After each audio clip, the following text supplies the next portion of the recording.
Is my audio okay? I'm using my stupid AirPods because I couldn't find the wired headphone set that connects to my laptop. It's just Yep, you sound pretty clear. right. Okay, Everybody else, let's get a radio check. I'm good. Are you guys good? I'm moving up and down. Side to side. Hello, and welcome to the first episode of the Drag Reduction Sisters podcast. This is the first half of a two-part introduction. In this episode, you'll hear from the girls in the Western Hemisphere, from Canada, the United States, and Mexico. We'll talk a little bit about ourselves, the Drag Reduction Sisters team, our journeys to becoming fans of motorsport, and even our predictions for the 2022 season.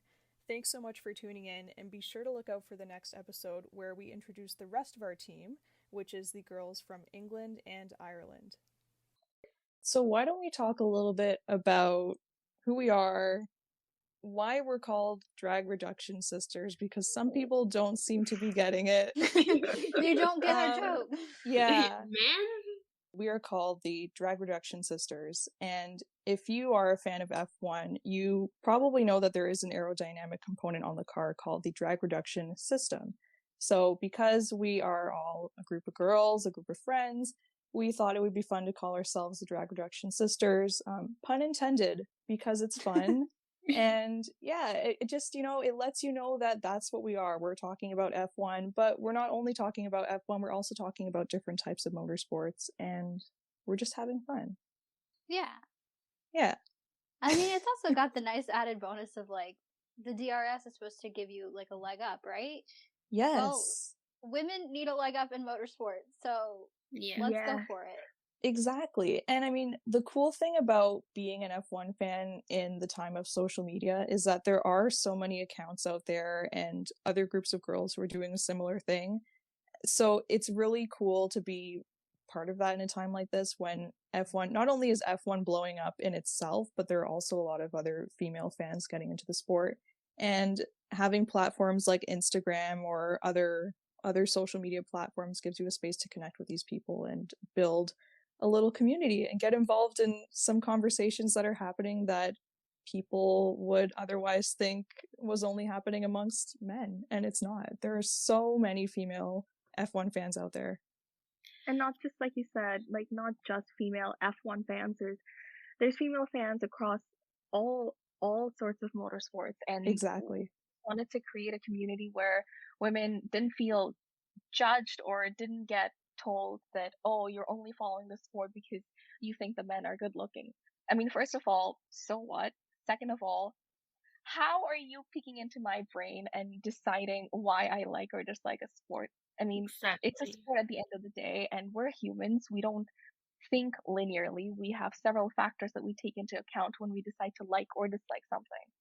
The fact that we like F1 has, again, several factors. Of course, the drivers are charming, their personalities, but then there's the cars and the absolute beast of an engineering department that goes into building those cars that really intrigues anyone. Then there's all this politics and business and the investments and the sponsorships and the rules being broken or rewritten.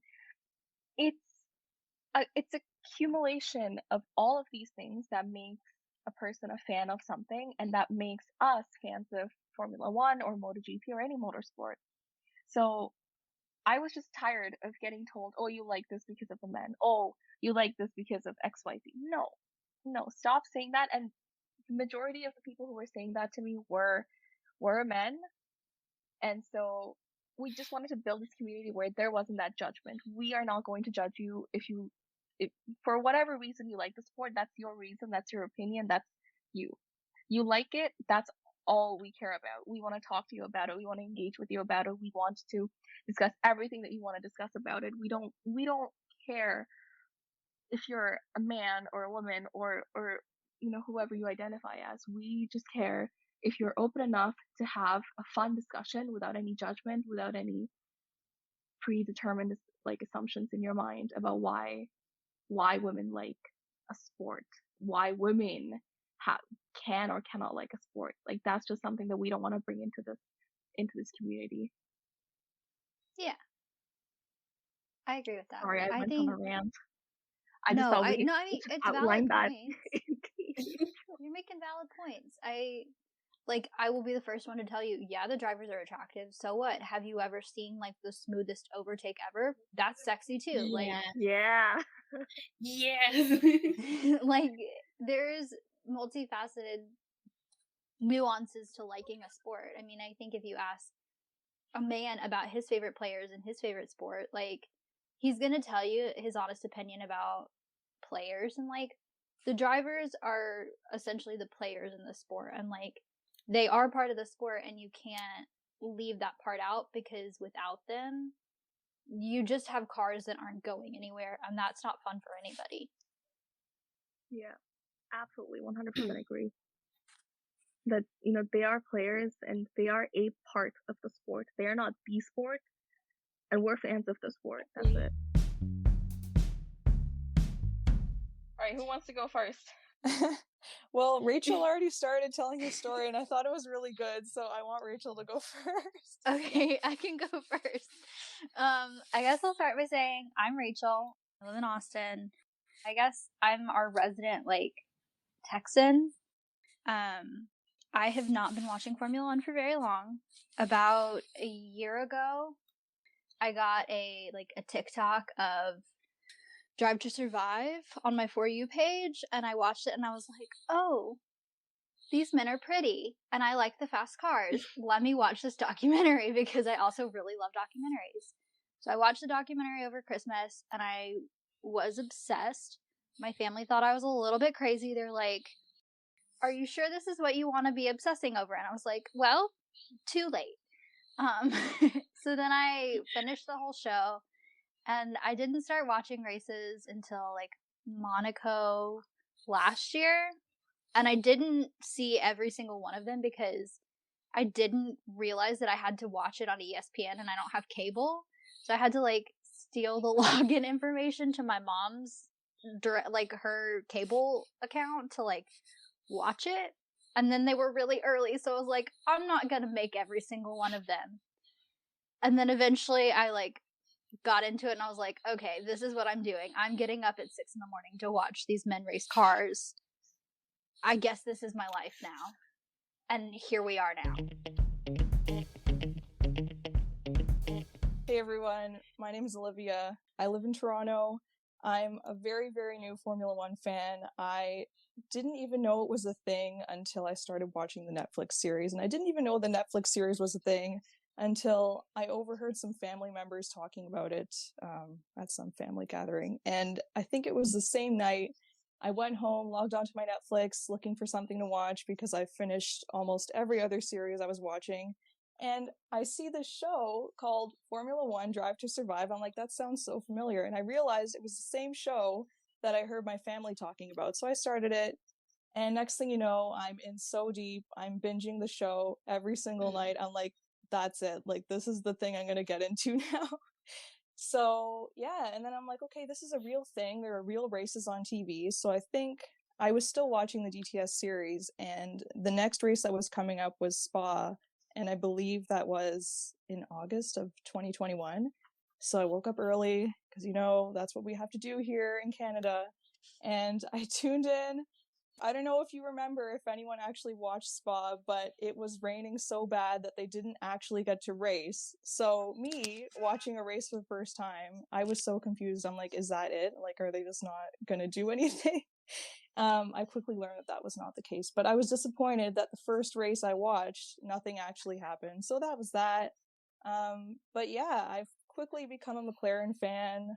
I would be lying if I said that Daniel Ricciardo wasn't my favorite driver, because from episode 1 of DTS, I was like, that's it. That's the guy. That's going to be my driver right there.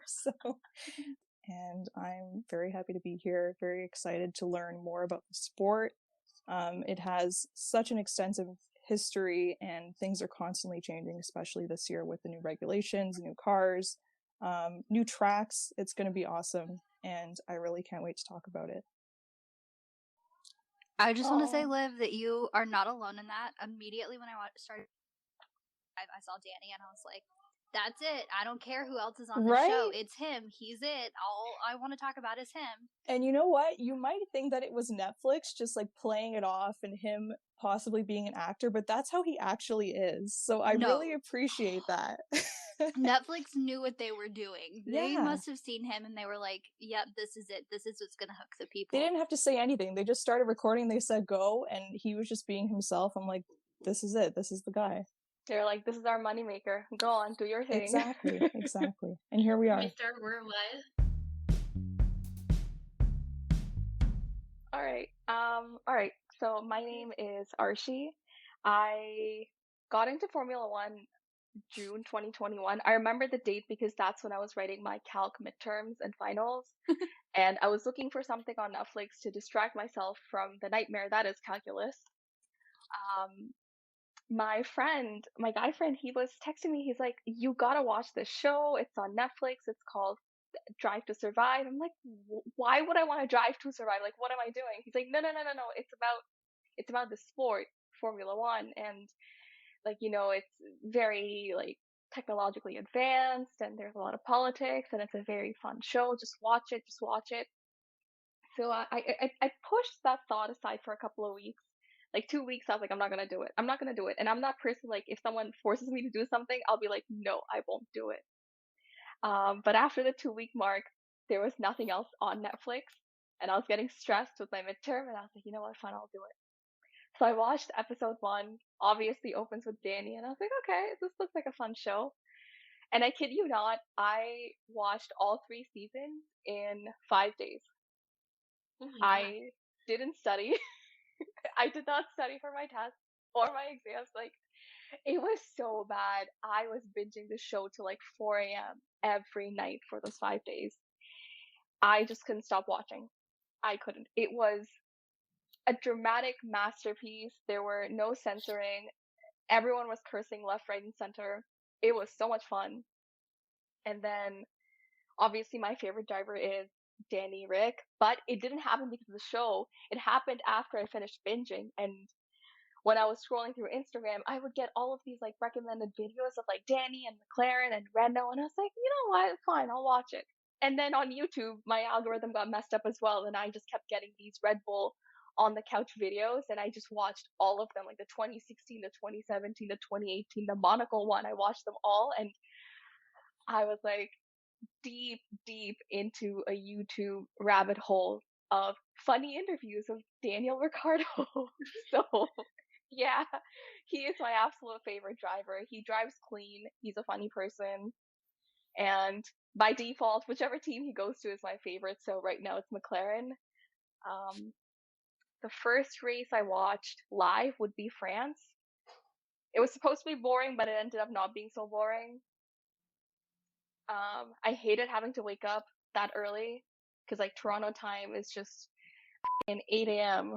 It's brutal. So I feel like the fans on the other side of the pond should get some extra appreciation for how early we wake up. We're dedicated, we're passionate. Yeah, I'm gonna say I didn't realize how big of a fan I was until I started waking up at like 7 and 8 o'clock every single weekend when I should have been sleeping in. I know, yes. it's a Sunday. Like, I want to if sleep. this isn't a testament to how much I am into this sport, I don't know what is.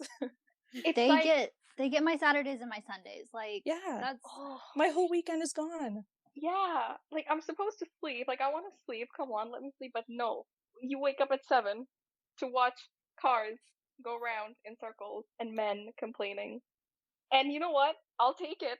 I'll watch it all the time. I'll watch it every weekend. And then even for me, like halfway through once I started watching, the weekends that there were no races, my body was still like waking up early because I had gotten in that habit. And even now, it's like I'm up. Like, what am I supposed to do? There's no races. There's no cars. I'm craving some adrenaline at this point. It like fixes your sleep schedule, right? Yeah. All right, Val, you're up next. All right. Well, hi everyone. My name is Val. I'm from Mexico City, like Taco Land. I love it.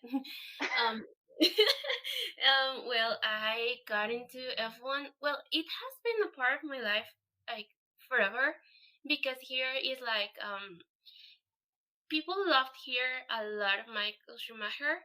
Like every Monday, I guess, and the news is well, it was like a segment of sports, and they talk about how Mike Schumacher did on the race and like accidents and all the stuff.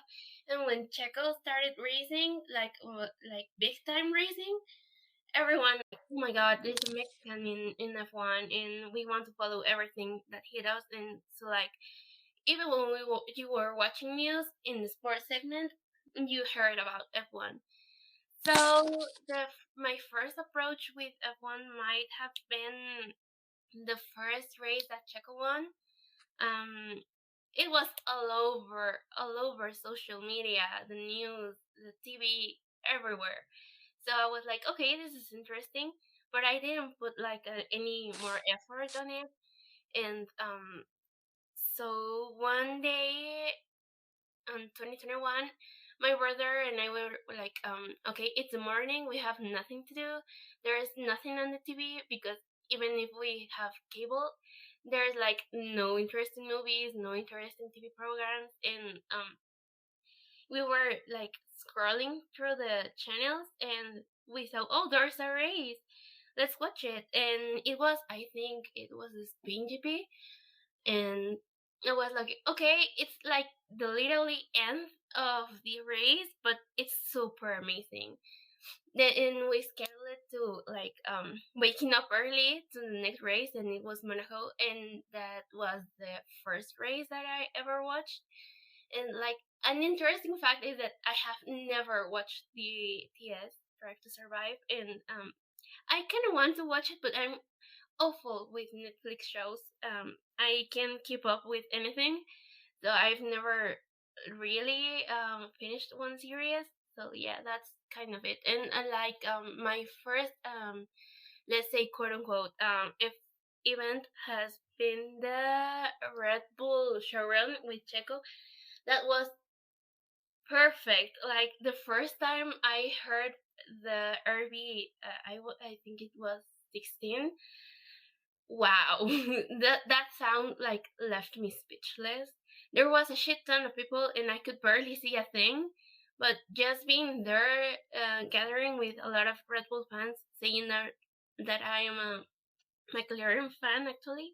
Like my favorite driver is Lando and Danny, but being there surrounded by people that share the same passion for sport was like amazing, and I'm looking forward a lot to this new season and hopefully going to the Mexican GP.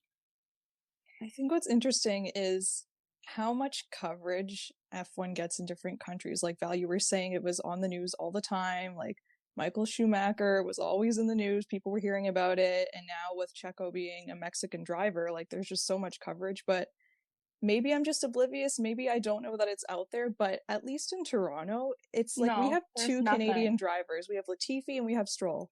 I Yeah. never hear anything about them. I never hear any news coverage about F1, nothing. The But only thing that happened was when I think when Danny won in Monza, I saw the yeah. headline appear on CP24. Yeah, But that but was if you just that weren't was like a watching, you would have text. missed it. Yeah, they don't really put it in the news. They don't talk about it. It's very I don't know. It's basically non-existent. And like you said, two Canadian drivers, and they're not from like small cities. They're from big cities. One's from Montreal, one's from Toronto. It I don't know why they don't get as much coverage. It's kind of a shame.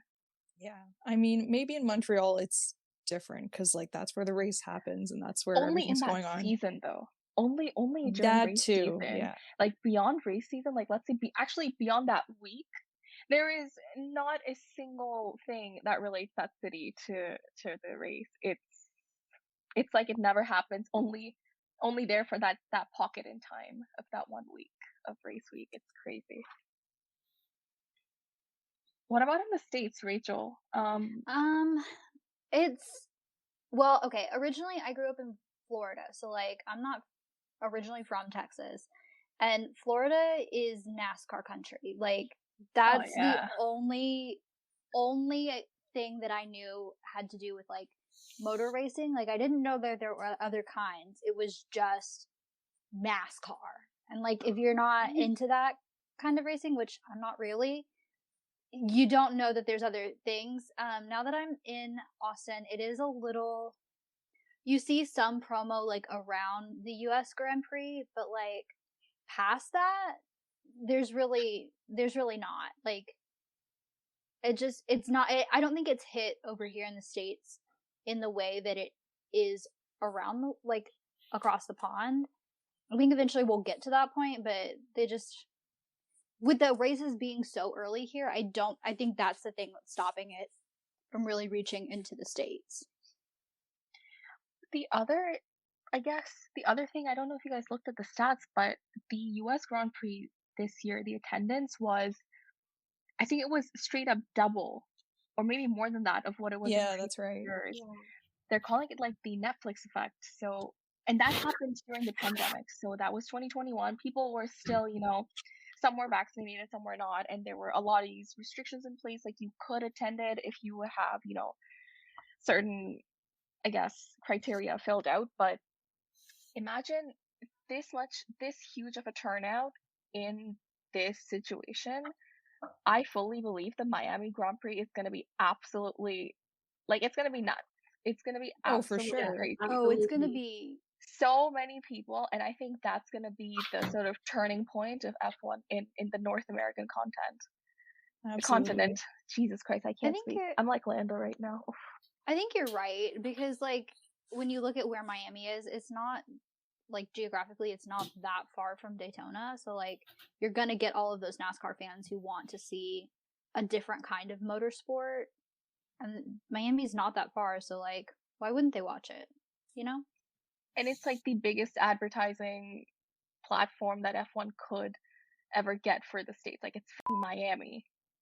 You know, Yeah. it's going to be wild. You know, there's going to be so much press, so many influencers. Everyone's going to be there, and it's just going to be a giant marketing stunt. Like, I truly believe that's going to be the turning point. And It's gonna be after a huge that, party. oh my god, A huge party. oof. I'm almost scared to imagine what, like, the things that are going to happen. It's, jeez. I'm ready for it. Huge spring break. No, I'm ready to watch as a spectator what happens, but I do not want to participate in whatever cesspool parties are happening there. Let's be frank. Yeah, I'm good not going to that one. I think I'll pass.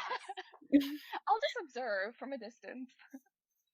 From my couch at the end of the day. Or my bed under my blanket, because time difference. Well, no, Miami is in your time zone. Wait, Miami's Yeah. in the Yeah. EST? Yeah. Yeah. Holy shit, I thought it was more. Oh, Jesus. Wow, my geography is Either almost way, it as won't be as bad. early because it's on our side of the globe. Okay. Yeah. Thank I mean, God. even if it wasn't, it would still just be like an hour difference for you. Okay, nice. You won't have to wake up early for that. Yeah. One I mean, you weekend I could, get but sleeping. Oh, I can already see like all of our Euro friends are gonna be complaining that it's so late in the day for them. And I'll be like, how does it feel, huh? mhm. we How get hard. how many races are on the Western Hemisphere? 4? There's Miami, Canada, Yes. 4, 3. Austin, Oh no, there's Mexico. 5? And Brazil. Oh, 6. Brazil. Yeah. 5? Okay, but still, they have the majority, so Exactly. Let us they have should 5. not be complaining. Just They let have us have it. What's they have like the other 18? 18. Yeah. Even the Middle East races are a decent time for them, right? Because the time difference between the Middle East and like the European countries are 1 to 2 hours, maybe 3. So they're Yeah. completely fine. Whereas we are just like 7 hours, 8 hours, 9 hours. Oh boy. But like, I think speaking of the turning point, I think it's also gonna affect the celebrity status of the drivers, because the way that they're treated in Europe, anywhere they go, they're photographed, and they're treated almost the same way as a Hollywood celebrity would be treated in North America. they don't really get that here. So for now, at least we've seen with Lewis and Danny and even Pierre and Charles, they come to the States for vacation and they come here to just, get away a little bit from the craziness that is F1 and the media associated with it. I don't think they're gonna have that for much longer, maybe not longer than another year. No, After the because they're already Miami showing Grand up on Prix. Dumois, so like, Oh god, Rachel, I don't mean, remind me. it's I wanna an cry. important point to make. Like, if Yeah, nobody cared about them, like, why would Dumois post blinds about them, you know? exactly. That privacy, that peace away from media that they craved when they got to the States, I don't think that's gonna exist anymore. And now they have this constant attention both in Europe and in America. So where are they gonna go now? Mars? New Zealand. Oh god. I mean, yeah. You know what? They could go to New Zealand or Australia. No one's gonna bother them there. With the snakes and sharks, no paparazzi's gonna ever step foot over there. Jeez. They would though. They would go just to see Danny. All Listen, I love right. that man. I love him, but I won't. I am not going to Australia. Hell no. Whew. The spider might eat you if you put a photo in there. Just get like an astronaut suit and like all the antibiotics. Yeah, I might go then. I think one of the things that strike me the most when I was watching DTS, like, yeah, the cars were fast, it was cool to watch, but it was everything else going on around that. Like, it was the drama and dealing with race strategy. How are we going to win this season? Like, all that type of thing. There's so many different components that are going on to make this one thing happen. And yeah, it's a lot larger than it seems. And I think that's also what's so interesting, is because as much as you can learn about like a driver or a car or the mechanics of it all, there's so many different little aspects and there's so much to learn. And I like learning and I like drama. So it all comes Yes, together to sue this us. fun little thing. And yeah, it's just, I mean, at the end of the day, it's really entertainment. I think that's what that's why a lot of people gravitate to sports, because it's just entertainment and yeah, it's fun to watch. It's a little escape from like our reality where, we're just doing our thing. We're doing our jobs or schools, and people watch movies or they watch TV shows to just escape from that that loop of everyday life. And I guess I personally never thought of sports as that until I came across Formula One, just because it kind of has everything. It has technology, it has engineering, it has personal drama, it has business drama, it has, I don't know, like, there's so much chaos, but also so much beauty at the same time. And I was just completely charmed off. Like, it was like nothing I'd ever seen before, where you have so many different things just sort of coming together. Like I said, you've got technology coming together with business politics and even like government politics, let's be real. It's a very multifaceted sport, and it's something that I'd never seen in other sports. I hadn't seen this in soccer, I hadn't seen this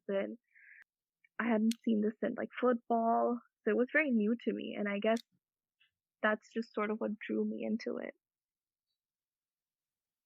I love that. Yeah, there's so many facets of it. And I think for me, another aspect, I've heard other people talk about this before, but like when you watch Formula One, you don't have to watch like with other sports leagues, there are so many teams and they all play at different times and it's all over the place. Yeah. And like you kind of have to pay attention to everything.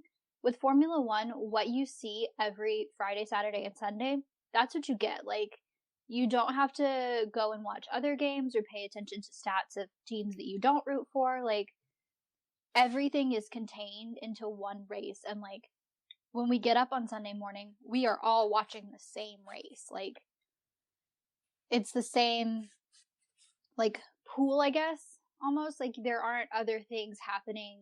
There aren't other races or matches or anything that will externally influence the race every week. Like, it's just what you see. I agree. It's like there aren't 20 different I mean, yeah, you could say F2, F3, Formula Renault, all of these are different sort of branches, but it's easy to follow them because like you said, they're sort of all contained under this one umbrella of Formula Sports, I guess, or I don't know, what's the app called where you can get all the news? Oh, it's just called Formula One. Anyways, that app, it's got all the news from F2, F3, F1, so it's just easy for audiences to follow along. Like they don't feel pressured to dedicate hours and hours and hours and hours and hours every day or every week. I mean, we do because we're crazy, but you know, it's very easy for anyone who has even the tiniest interest in the sport to get into it and to get into it in a very integrated way because they have access to pretty much all the information in one little place in one weekend in one race. So it's just easy and it's convenient and therefore again I guess that's like you said it draws people in. Val, do you have something to add? What? Wait, Mm, actually, Val, explain. So I know you said how you got into the sport, but or I guess how the family got into it, but what kind of kept you interested? Because there's retention is also a part of sport, right? Like a lot of people, they might watch it for a couple of months and then they might stop. But like, what kept you coming back? Oh, maybe it was like the easiness of everything. As you said, you have everything in just one race or one race weekend. Because what happened with me is that I fell of it because it's just too much. And with F1, it was like um I can watch it just 2 hours and I will be super entertained. And like I've always liked the cars, but never got into F1 because you don't really know what it is until you watch it. But I also like I don't know how to explain it. It's maybe the feeling of the adrenaline, the that there is so much and so little going on at the same time. You can watch it and there are some overtakes, but then it's like they're competing for the position and like there is something happening like at all times, calling it just like the strategy for the pits or going to the boxes or someone got a flat tire or something that it's not too complicated that you have to like read stats or stuff like that, but it's still entertaining. That I don't know, it's maybe more like the adrenaline rush. But yeah, I think in having something to share with my family besides the typical soccer that everyone watches here, something that I could also teach to some other people. Like basically, no one in my social circle watches F1, and getting to share with my friends. Oh, this is gonna happen next week. There's gonna be a race. Wanna watch it? It doesn't matter the answer, but something that I have to teach to other people is like cool because I don't know. It's something, as I've said, it's easy. And since there's also like, for example, for race weekends here in Mexico, you get, for example, the show run, but also in the near places to the where there's the track, there's like bars and restaurants that to not just watch the race but to get into F1 and stuff like that. And I don't know, like the whole ambient that you can see around here, being not a super motorsport country, but it's like a city where everything takes place here, like such Formula E, Formula One. We also have rally competitions here and karting things that make such a little world to enjoy it. And that's like something that kept me hooked up in the sport also, because you could also share it with strangers, like little strangers, but with your friends. And it's not something that you have to investigate further. It's easy, and I don't know, it's full of emotions, and that's what I think that hooked me into the sport. I like how you said it's easy to get into and there's always something going on that there's always something to pay attention to and something happening, because that's not the way I felt when I first started watching the races. I was actually very intimidated because I'm watching the race, and of course, after watching DTS, that was the first time I watched an actual race weekend play out.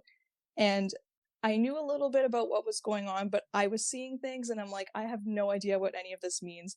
So I started freaking out. I'm like, oh my God, I better start researching like race strategy and all these different things. And I started psyching myself out and I'm like, I don't know anything about this. And yeah, it was just very intimidating and it didn't turn me off from watching it because I'm like, I'm really excited about this. And I think the more you watch it, the more you learn because there's always something happening. And even if you don't know, if you go on social media, there's going to be 50,000 articles about something that happened and someone's going to tell you what it means. So as I went on, it definitely got a little bit better. And like you guys said, the F1 app has been really awesome for reading up on different things.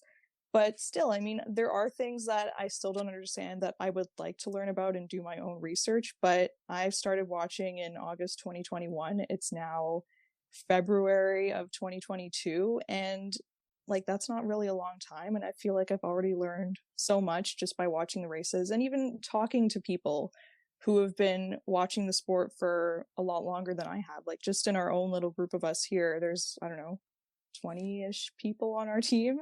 Yeah. And all of us had different experiences. All of us, or some of us at least, come from families who watch F1 together or people in the family who've watched the sport for many, many years. So they have different types of experiences to contribute. So it's really cool when you do find that community and you get to talk to people about different things because you learn stuff there as well. And like Val said, like getting to share your experiences and things that you find interesting with other people, that's also another way to brush up on your knowledge and share what you know. Like, I remember a friend of mine, I was telling her, and she has no idea what Formula One is, but I told her that I was watching this show on Netflix. I'm like, it's so cool, and it's the sport, and I watch it on TV. And we were out one night, and she's like, so what about the tires? Like, what are the tires all about? And I tried to explain it as best as I could. I'm like, okay, I don't actually know, but like there's this and there's different compounds, and like she's so cool. Like, she'll actually ask me questions like that. So that was fun because if people think, you know, there's something new I don't know about, why don't you tell me a little bit about that? There's also that opportunity. So that was really cool. Yeah, and she would follow up and be like, oh, was there a race last weekend? I'm like, yeah, oh my God, let me tell you about it. I feel like a mother whenever like any of my friends ask me, like the ones that weren't into F1 before, but like if they ask me now and they ask me a question about the race or the driver or anything, I feel like this is what a mother must feel like when their children's asking them for help. It's just so rewarding and it warms my heart and I'm like, oh, let me give you all the information. Don't worry. I got you. I wish I was casual like that. I'm not. I'm very much the kind of person who's like, if I am obsessed with something, everyone around me is going to hear about it.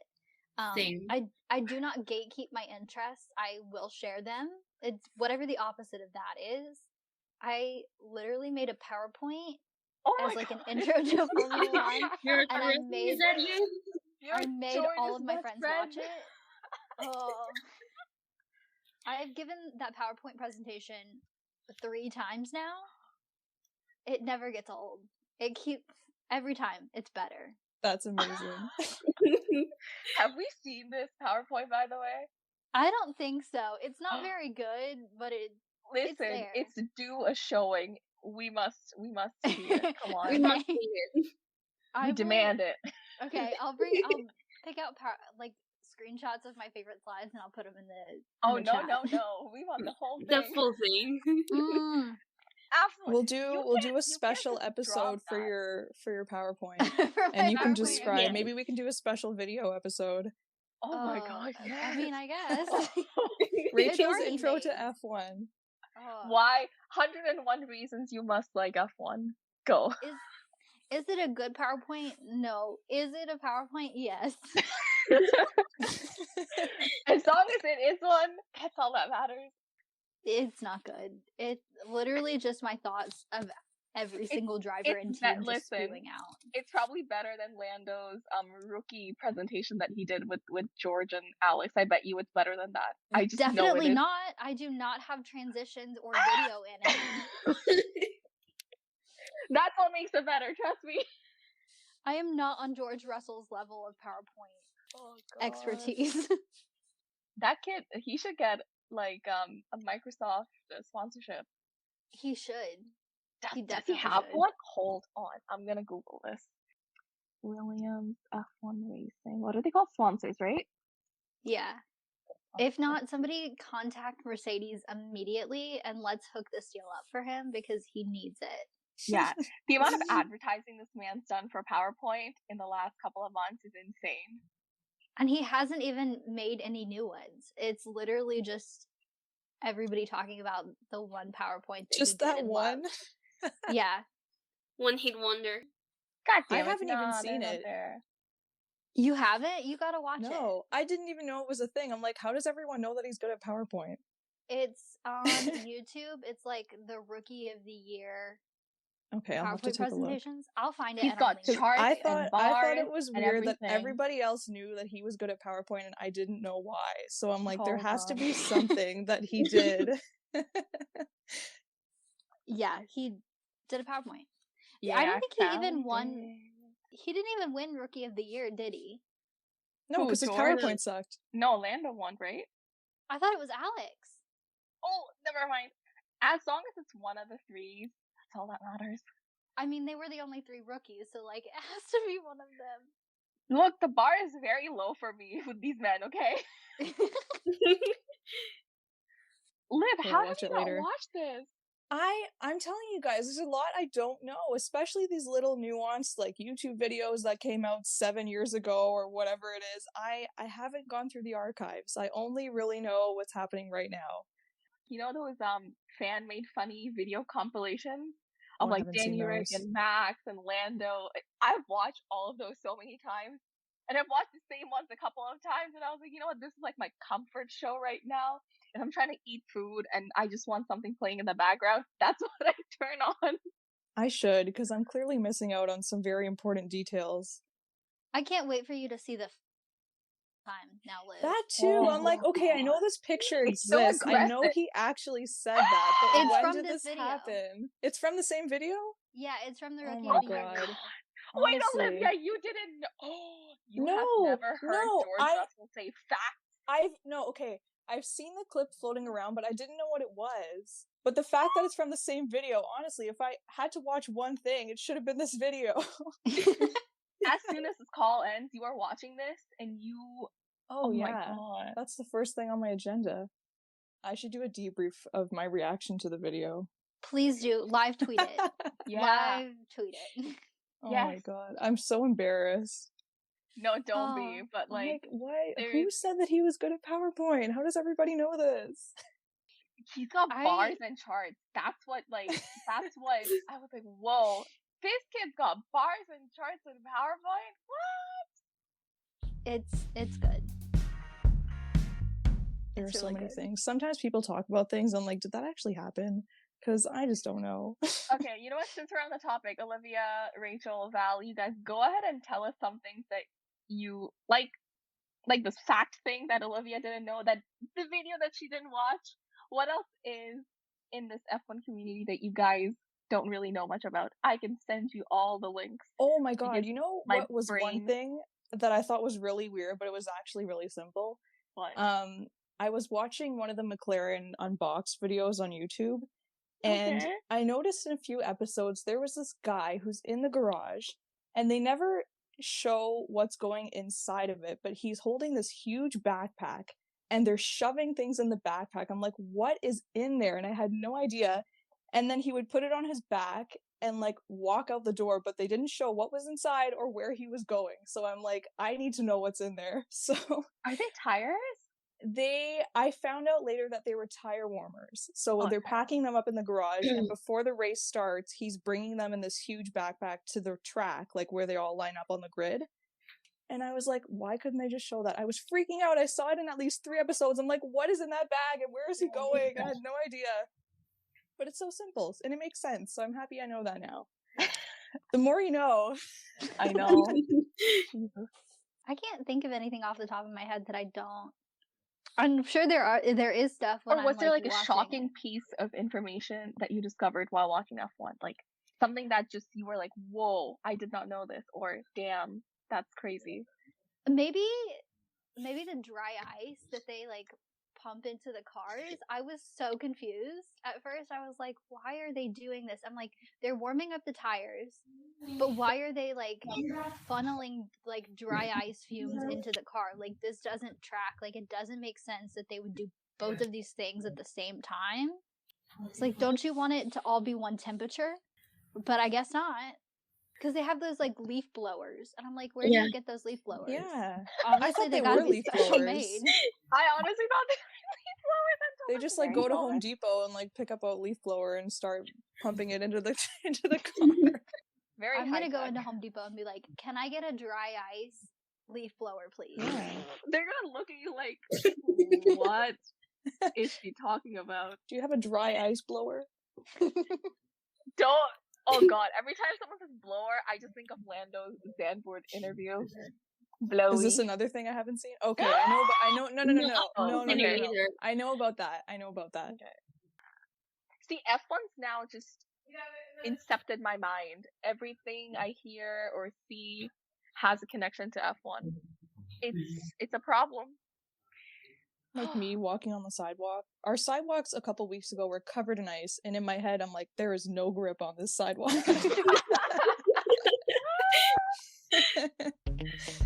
Oh god.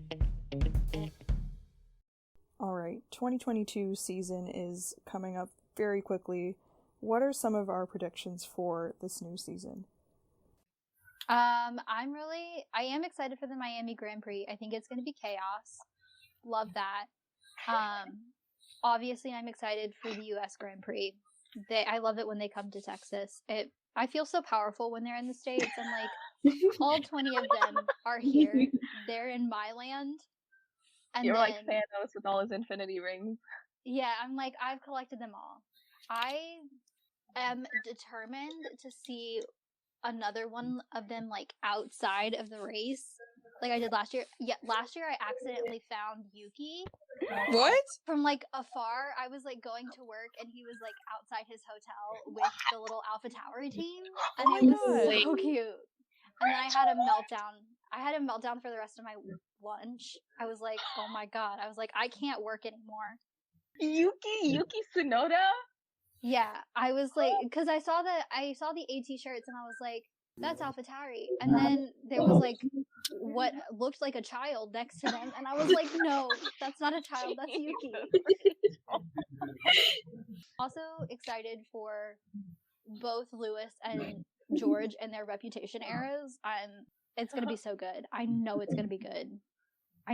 It's gonna be good. Yeah, I think that's what I'm excited for. Obviously, we need another shoey.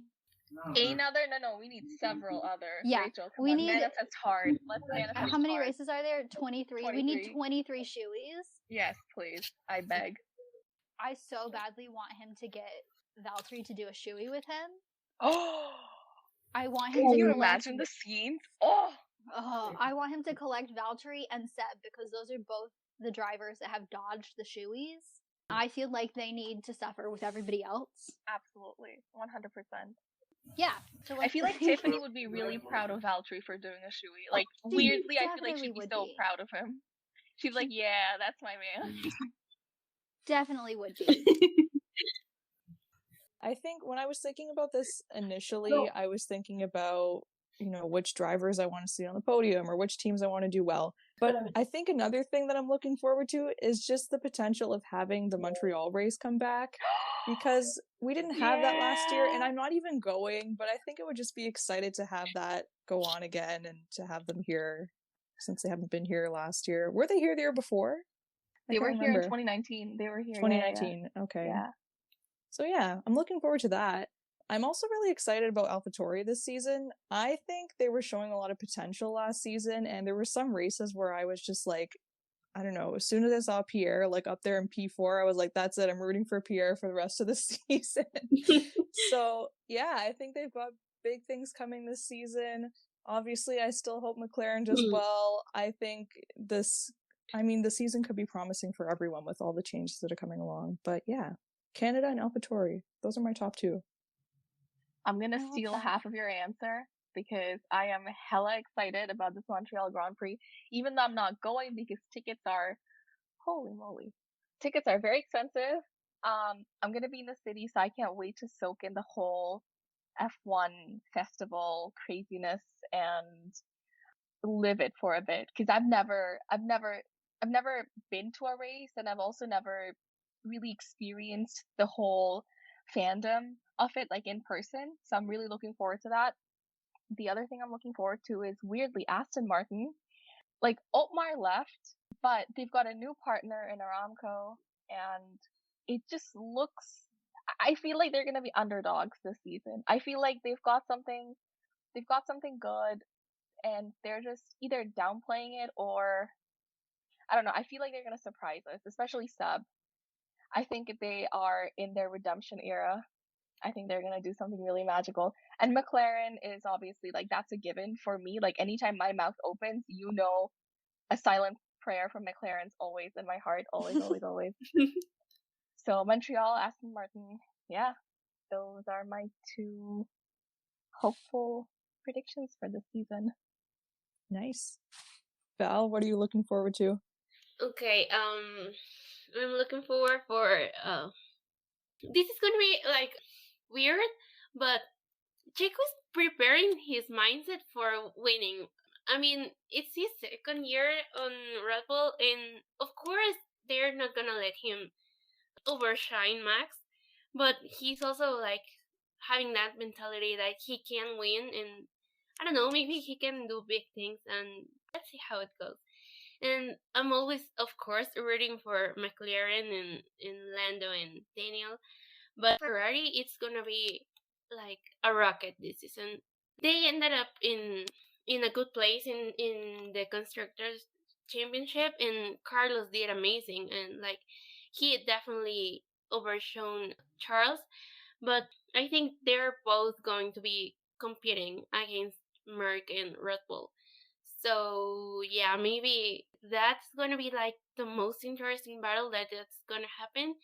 And of course, I'm looking forward for the Mexican GP. I'm like working my ass off on tickets and going to the fiesta, and I don't know, the ambience in those races is holy shit. It's amazing. Oh It's yeah, I was watching it nuts. on TV. I'm like, I wish I was there. I think that was the most exciting race to watch in terms of the crowd. It Yeah. was insane.